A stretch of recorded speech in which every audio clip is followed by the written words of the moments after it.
We're living in challenging times, times that demand more consciousness and more love, more inspiration and affirmation.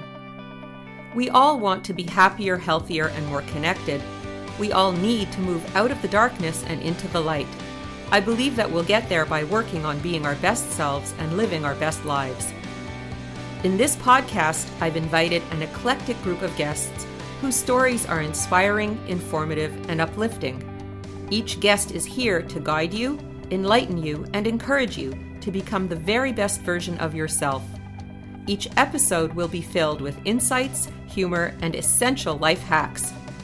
My philosophy of ruthless compassion drives this whole endeavor. Ruthless compassion enables us to see the truth about ourselves, each other, and the world without the negative self-talk that stops us in our tracks. In this way, we become empowered to evolve as conscious individuals. We can move forward in our lives with greater joy, love, meaning, and purpose. As you listen to each episode, I hope that you start asking yourself what you're passionate about, what you want out of life, what really matters to you. Are you motivated to make a contribution to the world? And if so, what would this contribution look like? Join me on this exciting journey. Every person has their own story to tell, and each of these stories reflect our shared humanity, uniting us and bringing out the best in everyone. Let's all open our hearts, let's all open our eyes, let's all open our minds. And to that end, I present to you the Ruthless Compassion Podcast.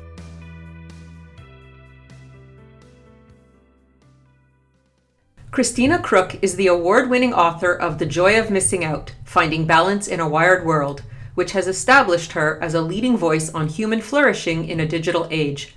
Through her speaking and writing, she reveals how key shifts in our thinking can enable us to draw closer to one another, taking up the good burdens of local work and responsibilities. She writes about the value of focus, making space to create, and the meaning we find in more limited connections. She challenges the Western values of power, control, and success, revealing how wonder, trust, and discipline are central to the experience of being human and the keys to our joy. Welcome, Christina Crook, to the Ruthless Compassion Podcast. Thank you so much for having me. Well, it was a very interesting way that I found you because somebody reached out to me to interview me about the topic of JOMO recently, and I hadn't heard about it. And so, of course, I had to start researching what this meant. And it was fascinating. And here I found your book, The Joy of Missing Out, Finding Balance in a Wired World. Can you tell me how you got into this issue, into this topic? Absolutely. So it started a couple of years back. I am actually a student of communication theory and media and have a media background. So when the internet and email and social media in particular sort of started advancing upon our daily lives, I was pretty keyed into noticing how my habits were changing. This was probably about 4 or 5 years ago. And I had moved in the meantime from Vancouver to Toronto, sort of in one fell swoop. All of my relationships, or I would say about 90% of my relationships, were all of a sudden mediated in some way through technology, whether it was using my cell phone or through email or just checking up on people through Facebook.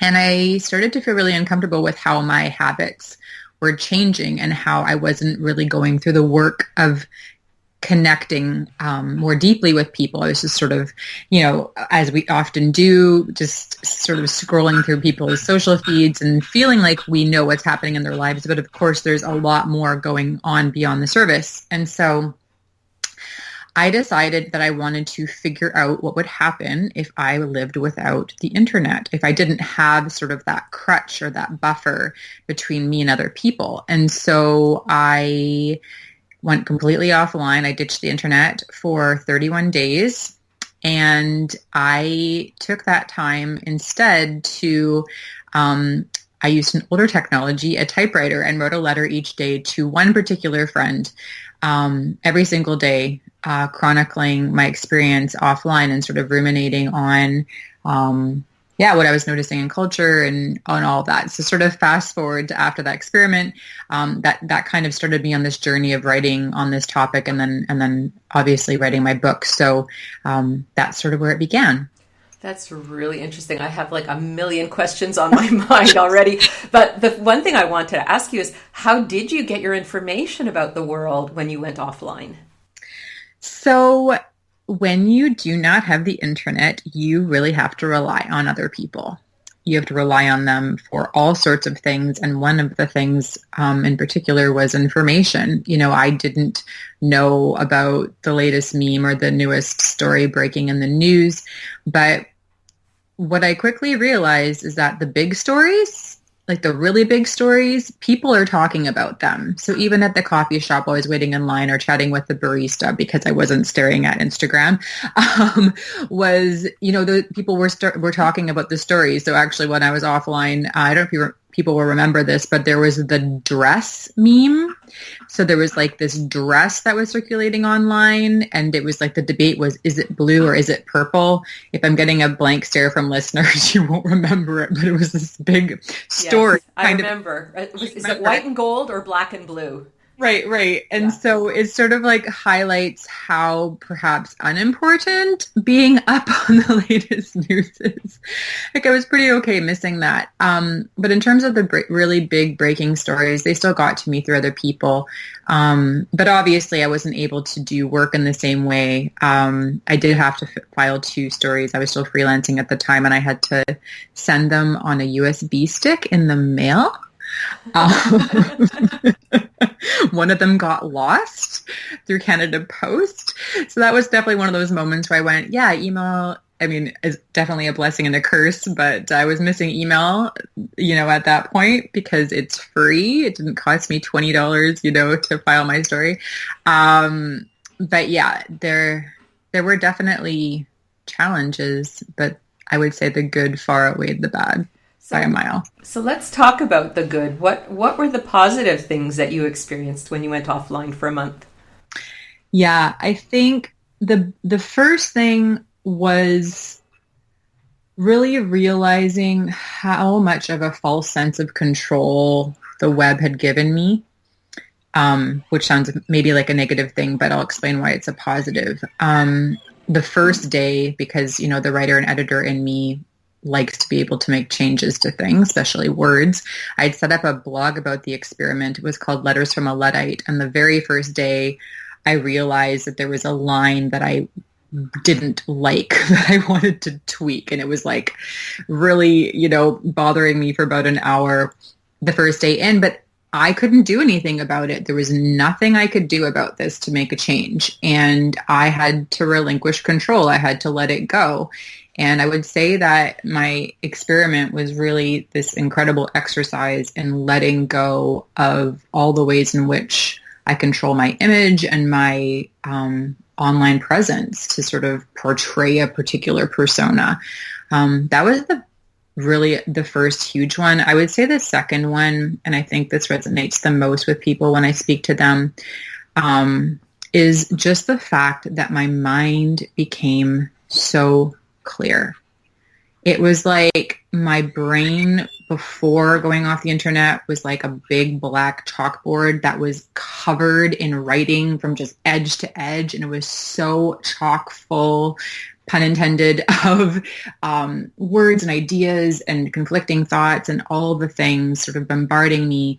And it was like someone put their hand into, it's like I did it to myself. Like I got a wet rag and I just wiped that thing until it was perfectly black and clean. Like I could think clearly. I felt so peaceful. I created because I wasn't inputting information in other people's voices. I did a ton of writing. I even had young kids at the time. I had a 1-year-old and a 3-year-old at the time. I had time and space. So those were the biggest goods of that month. So you did this for a month. What happened at the end of the month? So yeah, it's sort of like going on, a water fast or something. You don't want to have a massive meal right afterwards. You'd kind of make yourself sick. I came back to the internet with some fear and trepidation. I didn't want to go back full bore. I didn't want to just fall back into my old ways of being. So I kind of came back gradually. The first thing I went back to was email. And actually right away, I unsubscribed to a massive amount of email, which I recommend for all people. Even just having those, newsletters or things we subscribe to, like through Old Navy or whatever these advertisements are, even though we're not actually spending time on them, we just let them amass in, say, our spam folder. Mentally, they're still taking up space, even as they, blip across our radar as they come in. So I unsubscribed to a huge amount of email, which was sort of the big first step. But yeah, it was sort of a gradual reemergence into the wired world. I want to underscore that thing about unsubscribing, because it makes so much sense what you're saying. Here you are, you've just had this incredible opportunity to clear your mind, and now you have the risk of being overstimulated again. And it's so wonderful that you can just say no and say, I'm not going to get distracted. I'm not going to get overstimulated. I'm going to be very selective about what comes into my mental space. Mm-hmm. There's, I think I do write about it in my book. There's a clip from the TV show, the BBC show Sherlock. Sherlock Holmes is like a complete and utter genius and makes all these connections that other people can't make. There's this wonderful scene where he's pointing to his head and he's talking to, oh my goodness, who's his buddy? Sherlock and Watson. He's talking to Watson, and he's going off about social media and all these things. And he says, he points to his brain and he says, this thing right here, this is my hard drive. This is the thing that controls everything. Like he's gone this big rant about how, most people are inputting all of this, essentially garbage through social media, that he wants to kind of sort of protect his brain. And I think that we are not so vigilant in doing that. And even now, I'm 4 years later, it's just sort of the slow creep, the slow creep of information that seems good. Like, and a lot of it is really good. It's just that when we can't actually take action steps, when we hear the news and we hear this terrible story in another part of the world and we can't do anything about it, that actually creates a sense of anxiety and even depression in us. We have to really be asking ourselves, is this information serving me well? So I think when I came back online, I was really, hyper focused on asking those questions. Yes, absolutely. Because, the subtitle of your book is Finding Balance in a Wired World. So we want to be informed citizens so that we can make good choices in terms of the officials we elect and, civic responsibility. But do we need to be overloaded with upsetting information 24 hours a day, 7 days a week? Right. Exactly. Yeah. You're saying? Oh, I was on a podcast recently, the Canada 2020 podcast, and I have a friend there. And it's based in Ottawa, and he sort of was asking me some questions about mindfulness, but particularly reflecting on, the environment he's in politically, and just, kind of the hellscape of political commentary on Twitter in particular, and just how much, we should be inputting. And it is very difficult to know when to stop, because we do want to be informed citizens. I want to be an informed person, absolutely. But again, it's coming back to that question of, what meaningfully can we do with that information? And is it serving us well? Just being informed in itself isn't a good necessarily. We're told that that's true, but in actuality, in terms of our mental health, and even like deepening our relationships and meaningfully contributing to the world, more information is not necessarily a good in itself. I totally agree. I can remember an experience I had at quite a young age where I realized that sensory overload is not a positive thing. I was in a wonderful art museum, and there was just the best art from all the eras of our our human existence. And I was looking at all this beautiful stuff. And at a certain point, I just felt like enough, like I just couldn't take in any more art. And I had to walk out of the museum and I just had to breathe. And I realized that even surrounded by beauty and art and genius, there was a certain point of saturation after which it wasn't benefiting me. That's such a great way of describing it, a certain point of saturation. I think most people would relate to that feeling. I know I do. And so how do you now recommend that people live, in that balanced way? Because obviously we're not going to go offline for, extended periods of time. Life can't function anymore like that. So what do we do? How do we find that balance in a wired world? Mm-hmm. The perennial question. There's some really practical things that I recommend for people. Unsubscribing is huge. I would recommend 4 things. Unsubscribe from all unnecessary email. It takes some time, and even do that with your social feeds. Unsubscribe from the people and brands that really aren't making you feel good or are not meaningfully, bettering your life. That's a big one. Do not have notifications on your phone. I am shocked by how many people don't do this. I'm shocked by how many people leave basically every notification on their phone.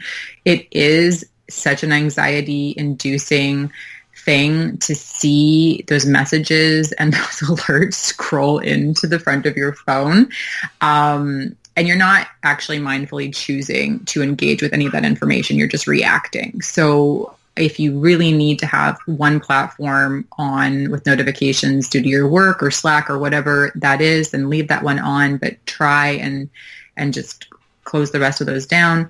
I think it is achievable for people to carve out a half day, or even better, a full day a week offline. And I know this is a huge step for people, but it is quite an old practice, this idea of a Sabbath or a day of rest. Almost every major religion in the world has some sort of day of taking pause, and it really bears a lot of fruit in our lives. So I would recommend people trying, if they really are struggling with digital, to try and even start with, an afternoon, maybe Sunday afternoon, where they actually go out without their phone. This is pretty revolutionary for a lot of people, and I shouldn't chuckle. Like, it is a big deal. But just sort of building these practices of disconnecting to make space for other things. The whole conversation for me, and I love that my book is titled The Joy of Missing Out, because it actually originally wasn't, is the fact that it's creating space for us to reconnect to the joys away from our screens. It's not a negative message of we need to digital detox and this is so bad for us. Yeah, okay, there are some negative impacts, but there's also incredible opportunity and creativity and livelihoods and all of the beauty of what the web provides. But there also is all of this other beauty and these relationships and this wide, beautiful world around us. And so for me, it's really about carving out space for that. So yeah, I do really recommend a digital Sabbath of some kind. I love that idea. And I have friends who actually observe the Sabbath and they turn everything off for, from sundown to sundown, and they really do get to rest. It's an amazing thing. And sometimes I feel a bit envious of them. Mm-hmm. And I mean, this is the Ruthless Compassion podcast. Is that right? Absolutely. Yeah. And so I feel like carving out those spaces is being compassionate to ourselves, because a lot of times the voices that we're hearing, even though we're, following people on social media in particular that, inspire us and are exciting and interesting, oftentimes it can breed a lot of jealousy and comparison. And I think, for myself anyways, having that space away from the screen helps me reconnect to the voice that tells me that I'm loved and okay, and I don't need to compare myself to other people, even the people that inspire me the most, that I have my own story, and that it's worth telling and worth living, the way that I'm going to live it. So yeah, I think that JOMO can really help us building compassion, not only for ourselves, but of course it starts with us and for others. And what do you see about the addictive nature of our technology? Because I think when we mention taking a break from technology for an afternoon or a day, some people get extremely anxious, and it's almost like they're going to go into withdrawal. And they are. Because the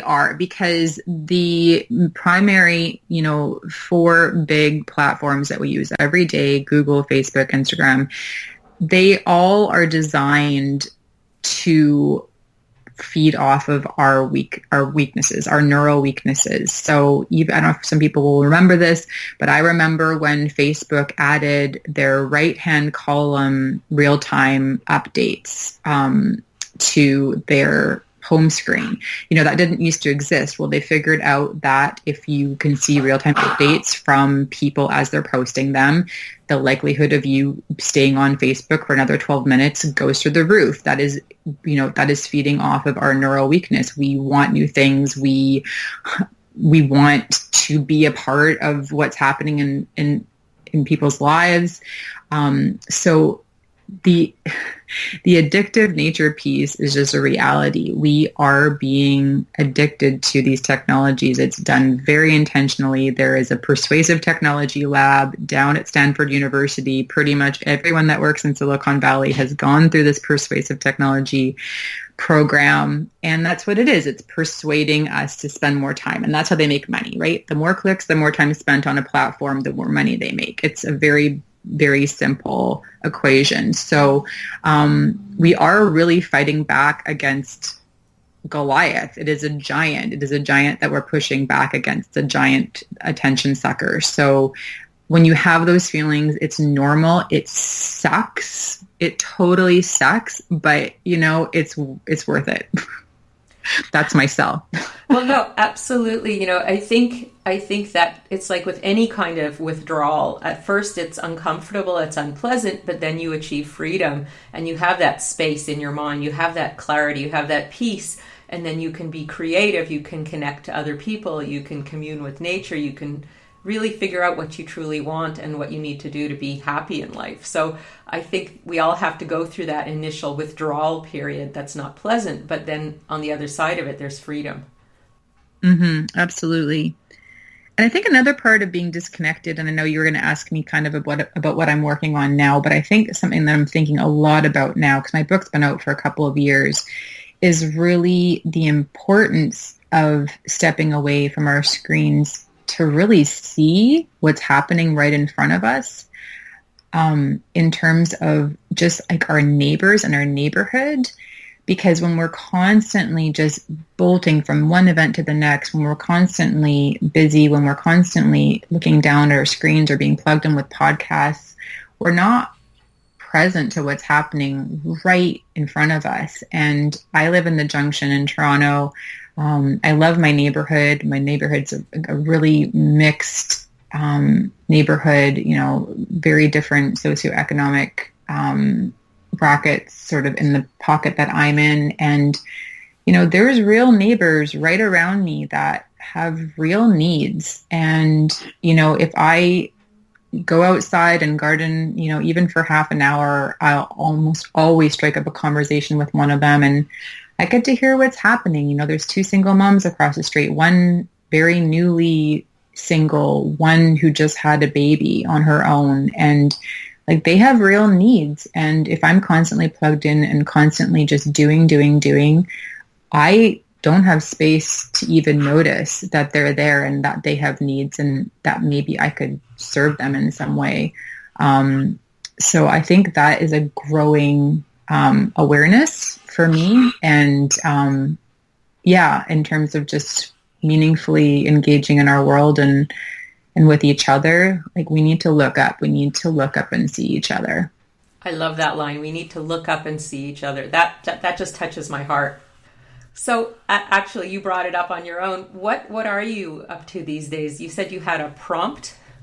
A new Oh, prompt? yeah. So about a year and a half ago, I went to New York and I met with Jonathan Fields. He's the founder of the Good Life Project, and we dreamed up this free prompt for people called Daily Jomo that people can get. It's not actually daily because I don't want to send you email every day, but it's a prompt that comes 3 times a week to reconnect you to the joys away from your devices. So people can sign up for that at dailyjomo.com. And that's just a fun thing that I've built, and I'm actually refining it right now to build in some more resources that people can access. But I'm also working on my next book, and it's all about this theme I just talked about, which is about coming closer, and what it means to be a neighbor and coming closer to ourselves. And I feel like it's an expansion of the joy of missing out, very much so. So that's what I'm working on. That's fantastic. I think that's so important because especially these days, people seem to be more disconnected and even more disrespectful. There seems to be a lack of basic human compassion and empathy. And I don't know what exactly has brought it about, but probably many factors. But anything that helps us look up from our technology, look into each other's eyes and feel that empathy, feel that compassion has to be a really good thing. Absolutely. So to finish up, is there a call to action that you have for our listeners? I would say, there's a story I love to tell, and maybe I'll just finish with that. So there's a family that I know in Ottawa, and we're coming into winter here in Canada, and as most Canadians know, the Rideau Canal in Ottawa freezes over every winter. And this family, they have 3 kids, and they go out. They have a Sunday tradition of going out and skating on the Rideau Canal. And afterwards, they have beaver tails. For those who don't know what a beaver tail is, it's a flat, hot donut-like cinnamon and sugar, delicious treat. And, when this family is out, no one is asking for an iPad. No one is asking to watch Netflix. They're all together. They're all having such a great time. And the reason why they're not asking for iPads and iPhones and Netflix and all the things is because they are so fully engaged in something that they just love to do.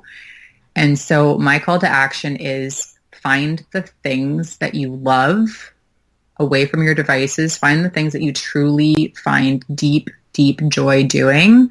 And then your screens will become less compelling. That's a wonderful call to action. Yeah, I already popped into my mind the things that I love, and I'm going to do more of them. Awesome. All right. Well, it's been really wonderful talking with you today, Christina. And again, your book is called The Joy of Missing Out, Finding Balance in a Wired World. And I recommend the listeners to go get a copy and see how you can embrace JOMO. Thank you so much for having me. Take care. That was the fascinating Christina Crook, and I'm Dr. Marcia Sirota. If you like this podcast, please review it on iTunes, and you can sign up for my free monthly wellness newsletter at marciasirotamd.com, where you'll learn about my new online courses. You've just been listening to another episode of the Ruthless Compassion Podcast. I hope that it moved you, entertained you, and inspired you. Today's guest had a unique point of view and a powerful message to share, which was demonstrated by their very personal stories and the call to action that they offered you. After listening to these stories, I invite you to take a moment to reflect on how you feel, what you learned, and how you can use these podcasts to become the best version of yourself. Thanks for listening, and please tune in for the next episode. I'm Dr. Marcia Sirota.